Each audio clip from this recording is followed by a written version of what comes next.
All right, so Ramadan is going to start in UAE and the Middle East. So I thought it's a good time to share with you the good, the bad, the ugly of Ramadan in UAE in 2024. So let me know if I say something wrong. You can correct me. Now, just as in every religion, country or community, there is good, the bad, the ugly. Same way, the Muslims who are fasting, there are good Muslims, there are not so good Muslims, there are bad Muslims, whether it's Christian or Hindu or whatever. Okay, so we have a broad spectrum of people. Like, my mentor is a Muslim. Okay, he's a person I absolutely admire, whose character is unbelievable. He is a man of integrity, principles, and being a Muslim, he takes his religion to heart, in the sense he believes in practice. Practice what you preach. And he always practices more than he preaches. He never in all the years I've known him, he never told me in the Quran, Allah Ta'ala, he never tried to market, sell or preach his religion to me. Never. In fact, he always accepted me and allowed me to speak my mind, although I wouldn't cross the line and speak bad about Muslims or Islam. Because you need to know your place. He's an Emirati Muslim. He is a proud Muslim. And so when the holy month of Ramadan came, where most other people would sleep more or take rest, or, many of them convert day to night and night to day. Like, what do I mean by that? People are aware that you have to fast during the day. So people, what they do is they remain active in the night and they eat the whole night. I've been with these Arab Muslims. They'll eat the whole night, stuffing their face with crabs and shrimp and lobsters and meat and chicken. They eat so much all the way to the time where they have to break to the last meal. After that you pray and finish. Then you cannot eat after that until the sun sets. Call it azan, I think, yeah. So all they are doing is converting day life to night and night to day. So in the daytime, they get up as late as possible. They come to the office as late as possible. They'll work as less as possible. They will stay in the AC. They'll not go in the heat. So there are Muslims like that also. And then there are Muslims who are also, who'll show you that they are fasting, but they'll go to the toilet and smoke, then wash their mouth and, dab it dry to show that they didn't smoke. There are people who secretly eat, but they show that they are not eating. But you can make out, if you look closely, for a fact they are not fasting, because the lips have to be chapped and dry. So there are people who do this. I know Muslims who don't fast also. They don't believe in fasting. They don't want to fast. But because they are in a community, they can't openly talk about it. In fact, I have clients who are Muslims, Arab Muslims or Emirati Muslims, or even Indian Muslims. Or many of them don't fast. They don't follow Islam to the T. Now, that doesn't make them bad people. They just don't want to fast. But my mentor was one of those few rare Muslims who he would work normal. There are many Muslims like that. They'll work normal. Okay? They'll get up at the same time they normally get up. And, if you actually look at it, there are a lot of Pathans, Pathans, Afghani, who are working in the sun, in the construction, lifting rocks, stones. There are people working in the construction at 50 degrees heat. And I'll tell you, I have nothing but an incredible sense of respect for them. I really, I'm not trying to kiss ass. I don't need to. Nobody's paying me money to say this. When something is bad, I openly comment. I've spoken against a lot of Islamic practices. I've openly spoken about the Prophet being 50-year-old and, having a bride who's an underage girl, 6-year-old. Many Muslims get very hurt and upset about it, but I'm stating facts. So I'm not one to, be diplomatic about it. I'm totally fair and I'm totally open about it.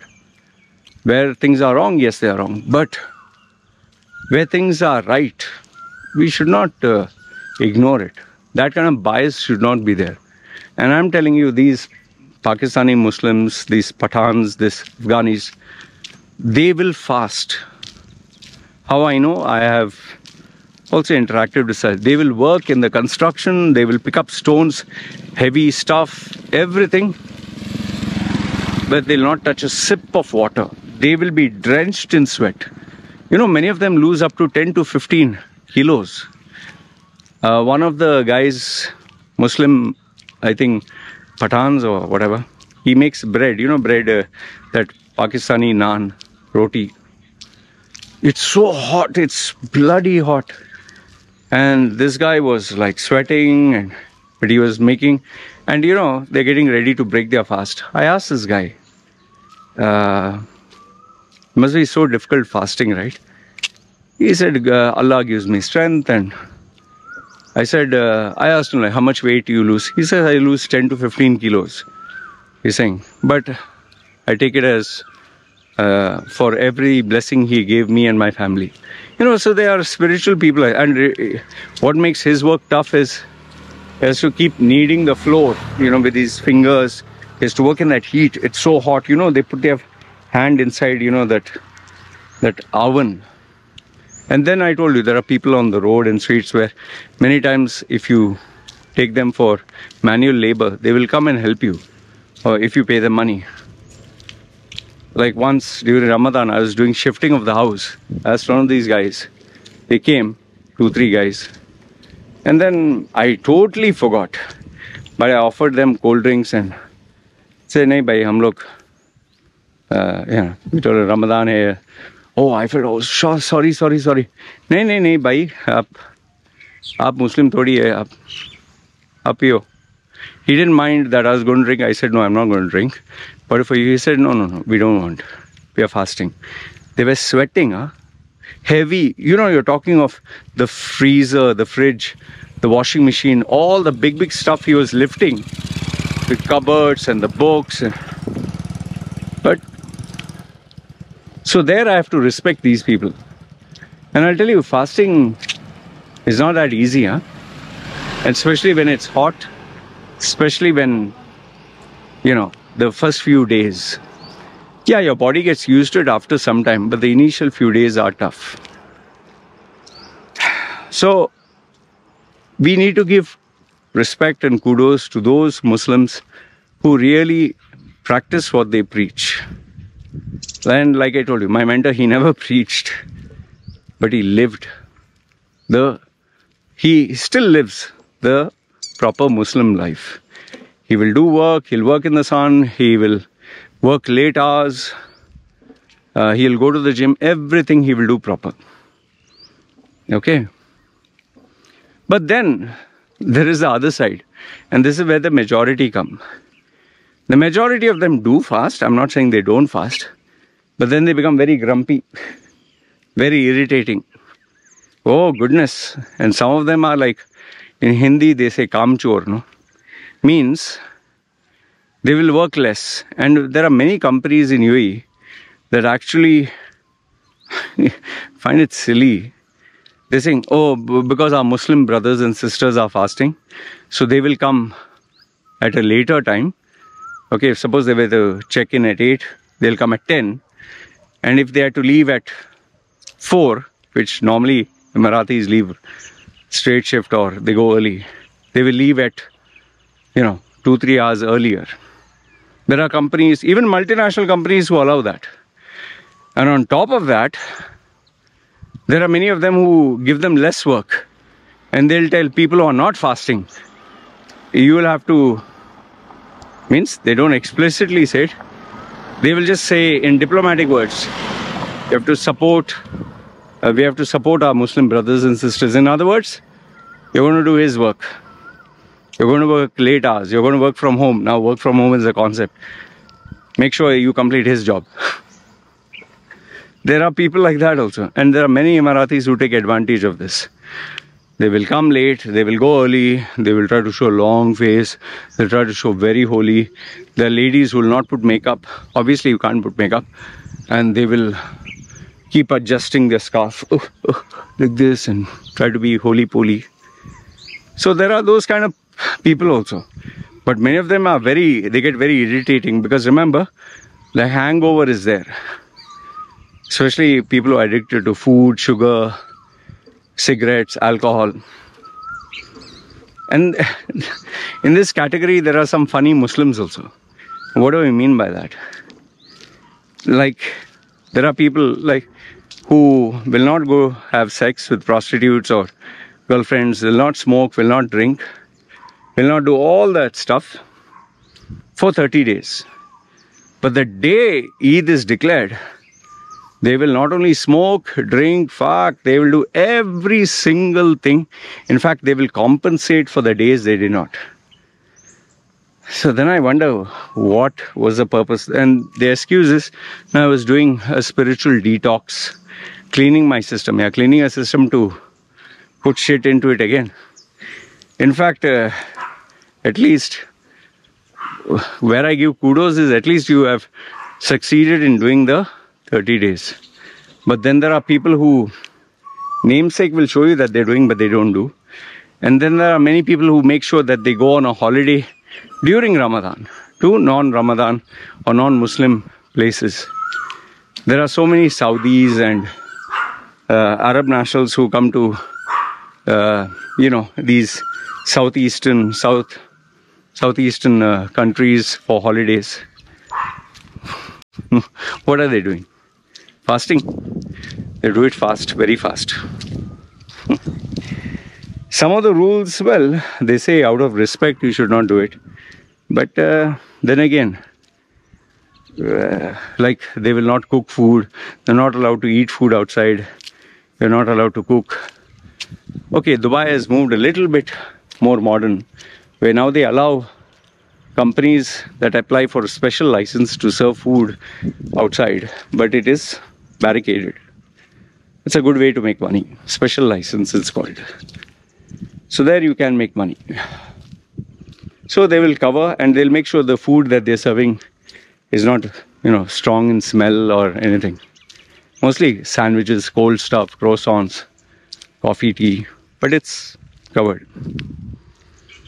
And then there are people like me who, whenever we had to go out, we would keep food in the car in a nice little thermos kind of, that ice pack box, and then put the cover for the car, silver, to avoid the sunlight coming in. Park it in a parking spot and easily eat burger or something. But don't do that, huh? Some places it's punishable by law. Be careful. So now comes the jobs. Before, there was always this tendency to believe that during Ramadan, nobody is employing people. But this has changed over the years. They do employ people. Because, see, end of the day, your expenses will run. Same shit, different day. The bills will keep piling up. So you have to make money.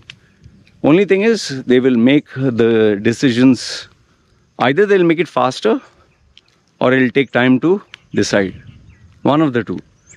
But through my experience, I've found out, which I find strange, they make decisions much more faster because they don't want to drag it. Because obviously you can't call the candidate and make a meeting, and then there is, and especially traffic, oh goodness. The traffic conditions when people are going home, if traffic jams start at 6 in the evening, now they will start in the afternoon. And please, please, please be very careful with traffic, because people are hungry, people are thirsty, people are tired, people get irritated. So the accidents are much more. Traffic jams, bumper to bumper traffic. Oh, it's terrible, man. It's a nuisance. So that is where one good idea which I recommend to people is, you want to go home when everyone's breaking their fast, because everyone's, Muslim majority country, everyone's at home, right? So when they are at home and nobody is on the road, then you drive you'll reach maybe in 15 minutes home.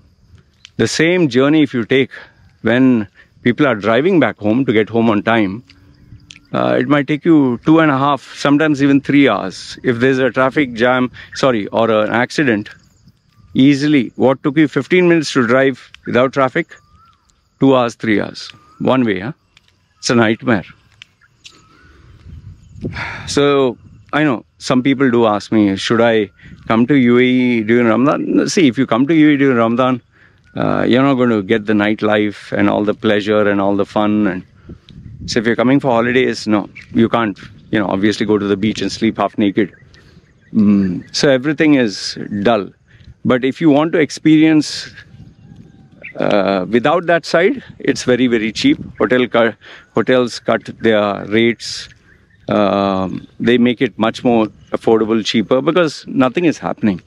So throwaway prices, you can get up to 80-90% off. Just go and check the, I don't know, whichever app is Agoda, Booking.com or whatever. You'll get even 90% off. Sometimes 2 nights, 3 nights plus 1 free or something like that. So you can check all the packages which are being offered. If you want to do the simple basic stuff like drive in the desert and this and that, those activities, they're also cheaper because not many people will be doing it. Okay. But remember, daytime, everything is dead. Nobody is eating, no music, nobody is dancing, nobody is drinking. Drinking means non-alcoholic stuff. So the restaurants are hardly open. Mostly it's takeaway. And if you're looking for a job prospect in UAE, it will be tough for you where travel is concerned because of traffic jams. If you're talking of Muslims and if you're talking of meeting Emirati decision makers, very, very hard, because they'll work less and the whole team is working less, so obviously decision making process is less. But if it's a non-Muslim company, say run by an expat,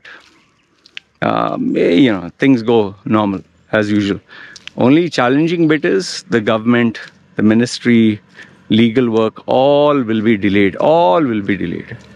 Work just doesn't get completed. And if you're talking of the traditional Emirati kind of companies or like Abu Dhabi, work will never get completed.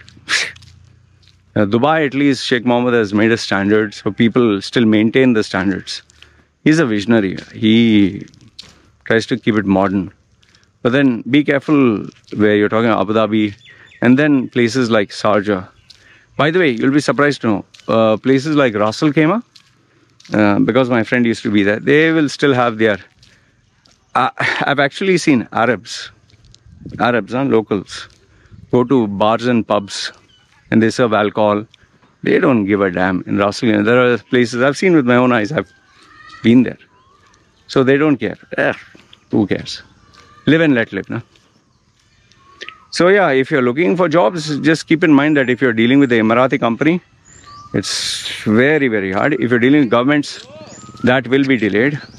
But normal companies run by non-Muslims, they'll run normal.